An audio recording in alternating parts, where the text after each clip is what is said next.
I reckon that looks pretty good on my wall. And I told you guys that as a token of my appreciation for hitting 100k subscribers, I would do something special, and that is what this episode is about. So without any further ado, this is my new Saab 900 Classic.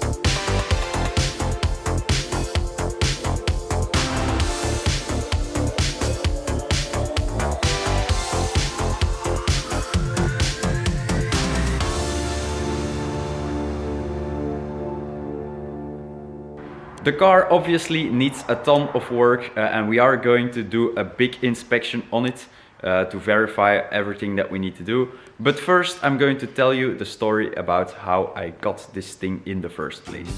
All my friends, okay, so here is what happened. The channel was slowly but surely reaching the 100k subscriber goal that I set for myself, and I was thinking, maybe I should do something special for when we get there. And one night I was in a very important meeting when suddenly something caught my eye on my phone.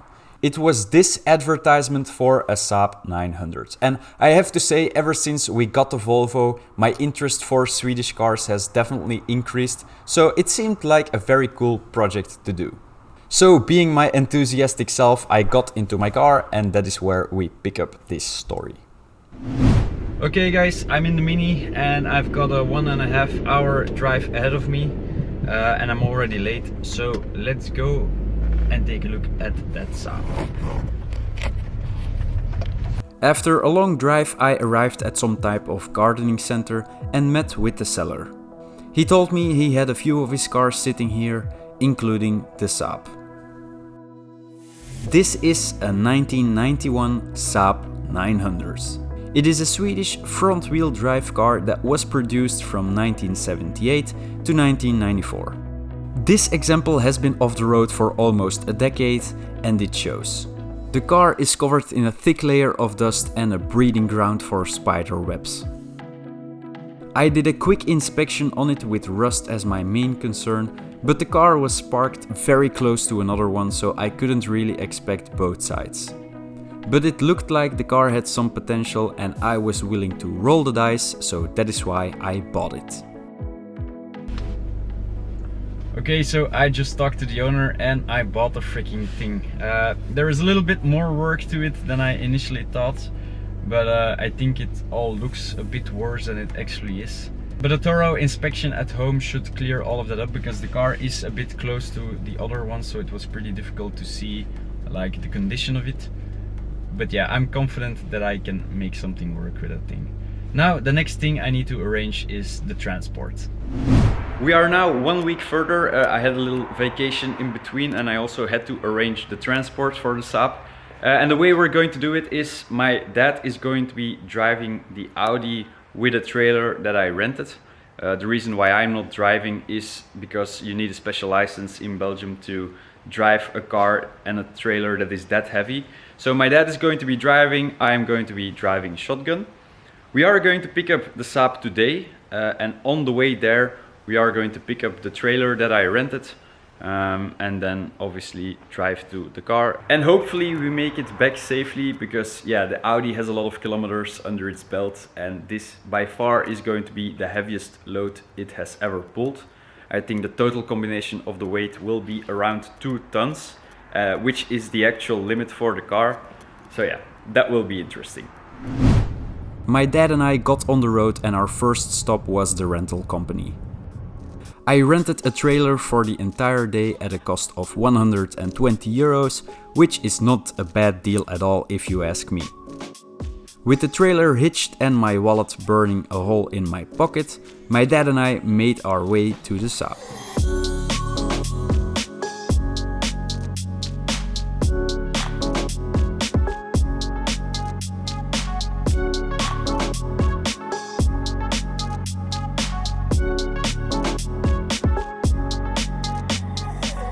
Once arrived, we unhitched the trailer, because first we needed the Audi to pull the Saab out of the greenhouse.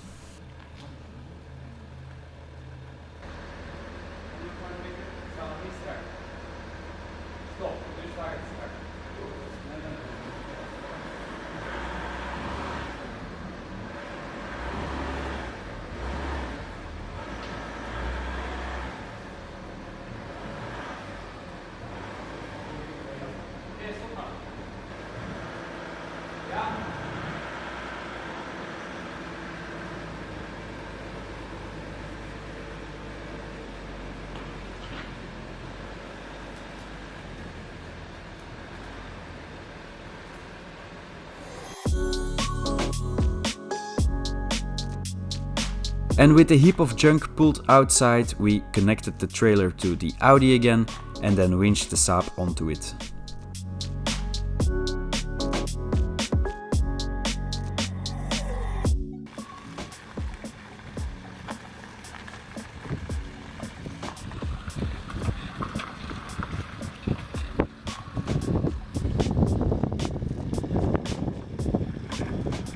The drive went very smoothly, which was mostly due to the Audi being a comfortable towing beast.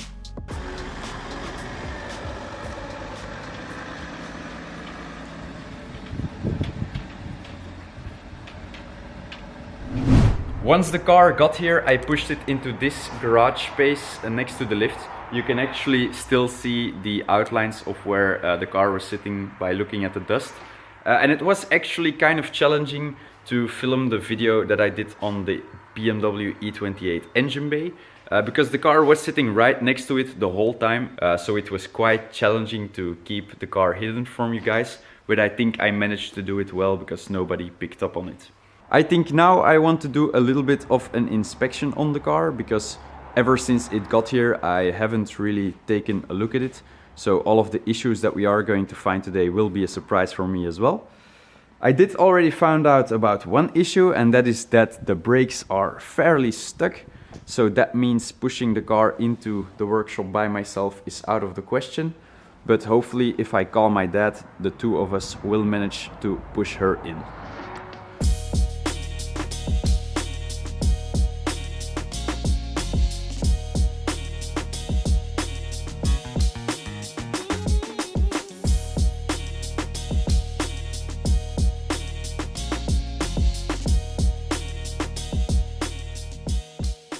The car is inside and we'll do the inspection in just a couple of seconds. Because first, I think it might be a good idea to tell you guys what my plans are for this thing.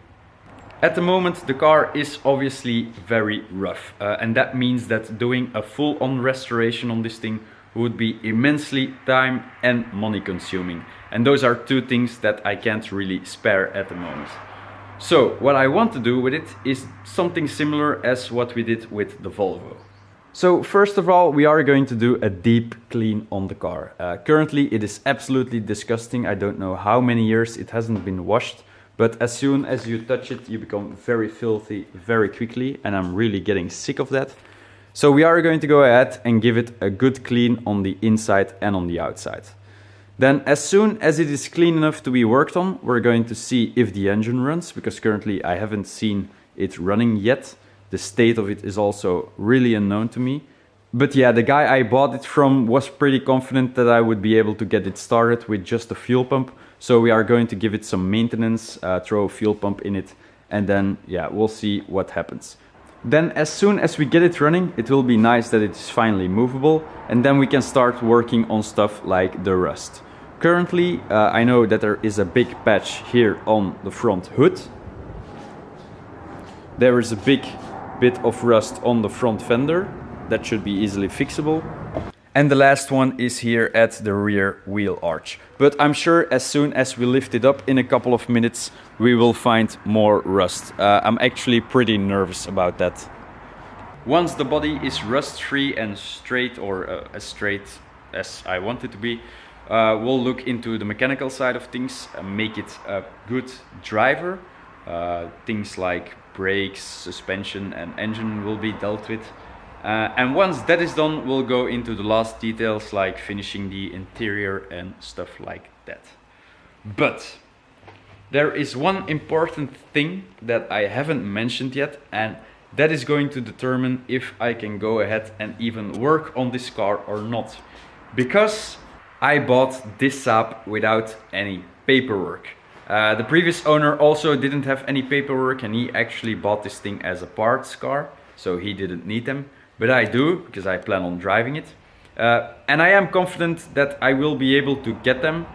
We are going to have to jump through some bureaucratic hoops, but it is a process that takes a little bit of time, and unfortunately I am not going to order parts for this car as long as I know that it won't be registerable, so there is that.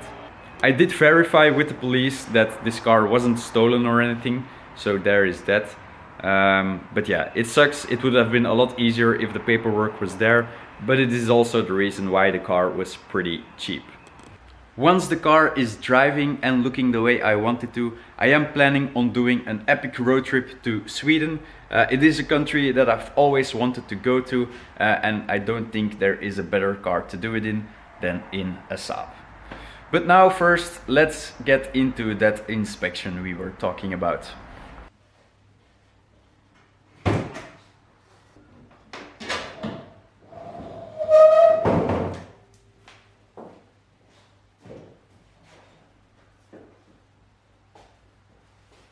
That is by far the fanciest I've ever seen a hood open. But now, the engine. I am very unfamiliar with Saabs, so there will be a big learning curve for me. But at first sight, it looks like there is a lot of room for activities, so working on it should not be too bad. The previous owner told me that this engine isn't the original one. This has been replaced at around 200,000 kilometers, and this one should have about 150,000, which is a good thing because the car has 300,000 kilometers on the odometer. Now I'm going to take a look at the fluids. Ooh, long dipstick. There is oil, which is always good, a bit black though.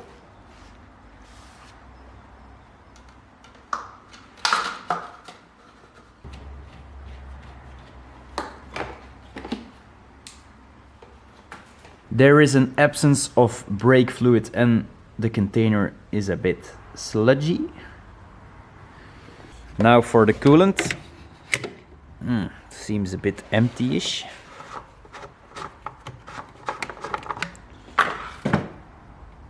Ugh. Looks like the bottom of a chemical toilet. I guess that means that the coolant system can do with a flush. The power steering fluid is present. Doesn't look too bad, to be honest.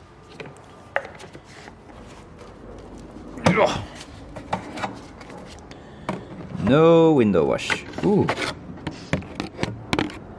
What is that?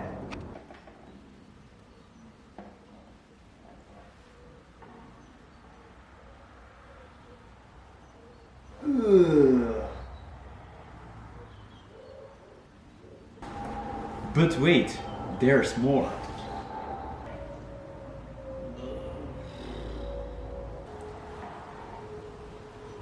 Where does this keep coming from?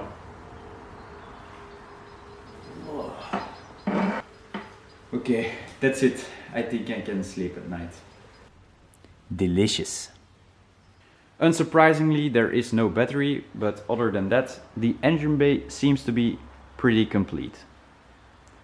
Next, I want to take out the spark plugs and take a look inside of the cylinders. The spark plug should be underneath of this plate, I think. That is where the spark plug cables are going to. So I will quickly take it off.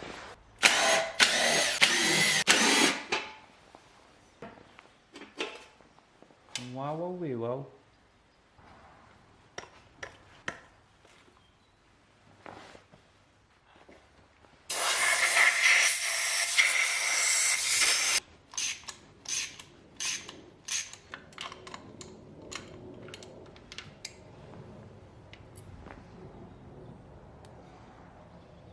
I bought this camera a few years ago from AliExpress. I think it was about 20 euros.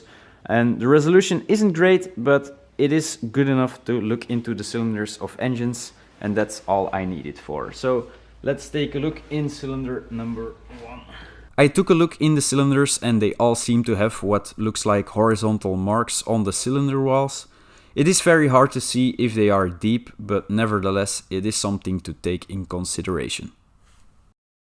I think that is pretty much everything I wanted to check on the engine for now.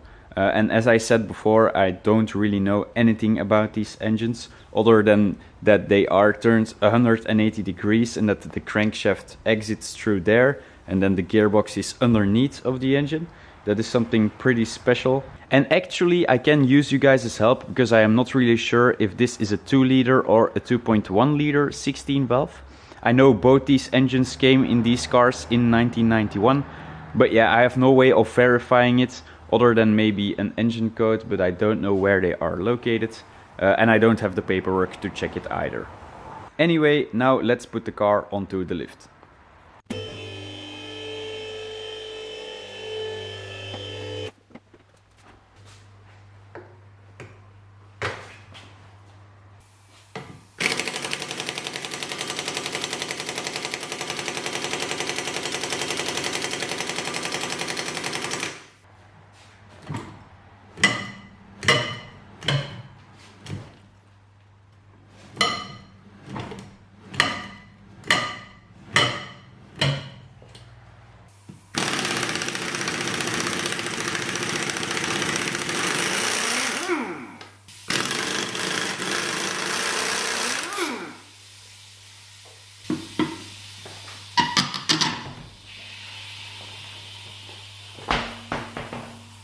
This area doesn't look too bad. There is a lot of dirt here, but I don't think there is rust underneath, and the rest of the body seems to be clean as well.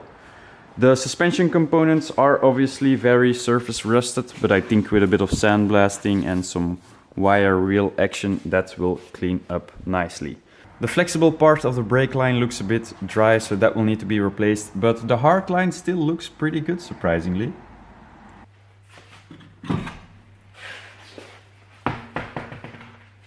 The other side is a bit more complicated. First of all, we have the rust here, but that can be easily fixed by changing to a new fender, and that is what I'm going to do. Then in here, there has been a rust fix. Here somebody has already done a rust fix, and I just hope that they welded a plate into the wheel well and not onto it, as I've seen some people do, because otherwise it will just rust from the inside out again. The way they treated the metal obviously wasn't up to par, because it is rusting again, so we'll look into that. The rest of the wheel well is the same as it does on the other side, and the same can be said about the suspension and the brakes. But over here we have some bubblicious things going on.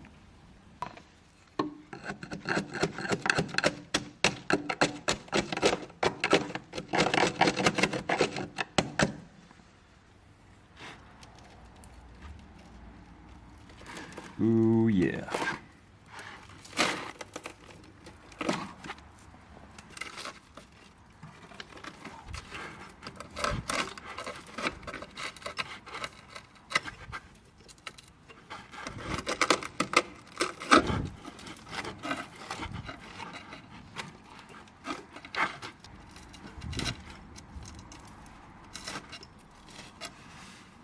Uh-oh.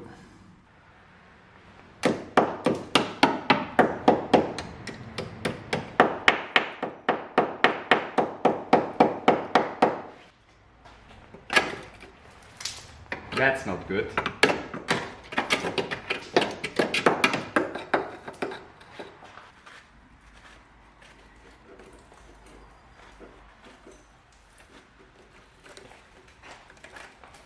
Ah.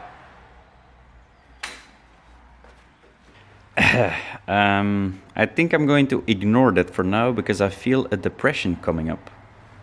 Nothing to see here.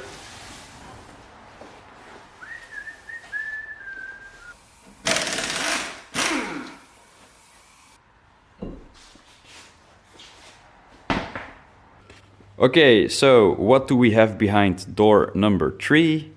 More rust, obviously. This was actually the side that I was most afraid of rust-wise, but now it looks like the front will be harder to fix. It is kind of surprising to me that this side, the driver's side, is this rusty, while the passenger side is, compared to this, pretty solid. That makes me believe that at some point the car has been parked against like a wall or something, or a bush or a tree, just something that keeps the moisture present, because yeah, the difference is pretty astonishing.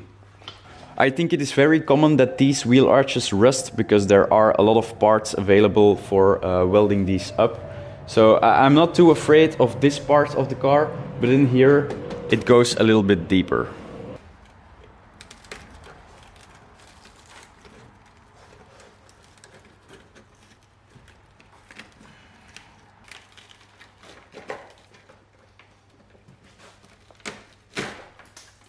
Look, a hole!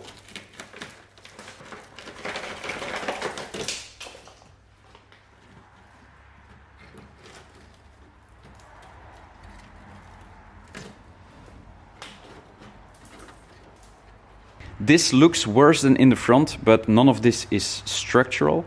And I'm pretty confident that if I wanted to, I could fix this. But now that I'm seeing the extent of all the rust, I am kind of on the fence if it is still worth saving this car. Maybe we need to start looking at the good parts of the Saab. Underneath here you can see that the rust keeps going for quite a bit. But over here it looks, I'm not going to say perfect, but it's pretty solid. And although there is a lot of surface rust on all the suspension components and the tow hook, the floor of the car looks pretty solid and it doesn't look like I will need to do any welding. Also, the side skirts or the rocker panels, they look pretty solid as well on both sides.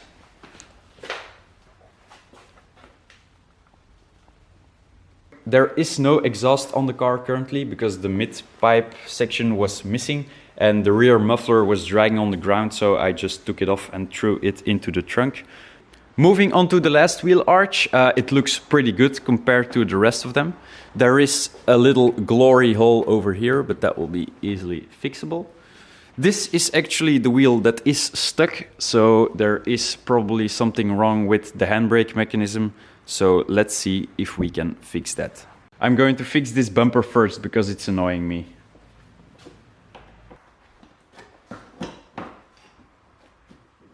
Not great, not terrible.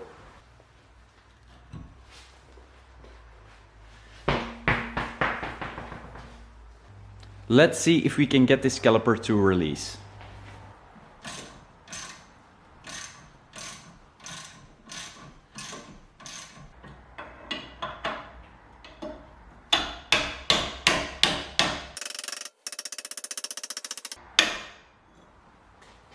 So the wheel moves, but sadly the piston doesn't, and I can't really find my retractor tool. So I'm just going to mount the caliper without the brake pads installed, and I also disconnected the handbrake cable. The car is back on the ground, and next we're going to take a look at the interior. But I think I'm going to push the car outside because the lighting in here is too dark. And it is also a good test to see if the car rolls properly now. The hard part is going to be to clear this bump.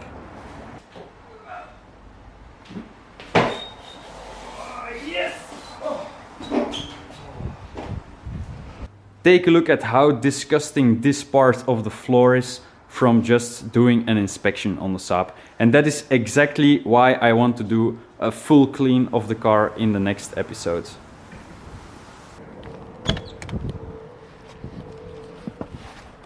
I'm going to give you a quick tour of the inside of the car because I don't really like being here as it is fairly disgusting. But we'll start our tour with everything that is missing. One of which is the radio.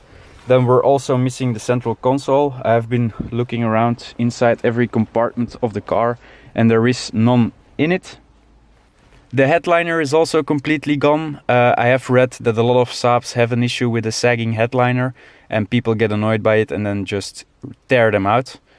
Looking at all the spider webs, it could also be that the spiders have eaten the headliner, but nevertheless I will have to look for one. Other things to remark are the dashboard that is completely cracked. and I'm a bit fed up about that because it is going to be quite expensive if I would want to replace that. The glove box is completely empty, which is a bummer. It would be nice if I would have found some paperwork here. The front and rear seats still look in awesome condition. I'm amazed that a car with 300,000 kilometers on the odometer still has seats that look this clean. They are a bit stained though, but we'll clean that up in the next episode. And I think that is going to conclude our tour inside of the car. That is the new project car, and I think it is quite a nice addition to my collection of rust buckets. And I hope you guys are excited for it, because after all, I bought it for your entertainment and for thanking you for giving me this beautiful silver plaque against my wall. Once more, I want to express my gratitude to everyone who has been watching, subscribing, or even becoming a Patreon to this channel. It is simply amazing that there are so many of you around, and I never suspected it when I started this channel 3 years ago. So from the bottom of my heart, thank you, and until next time.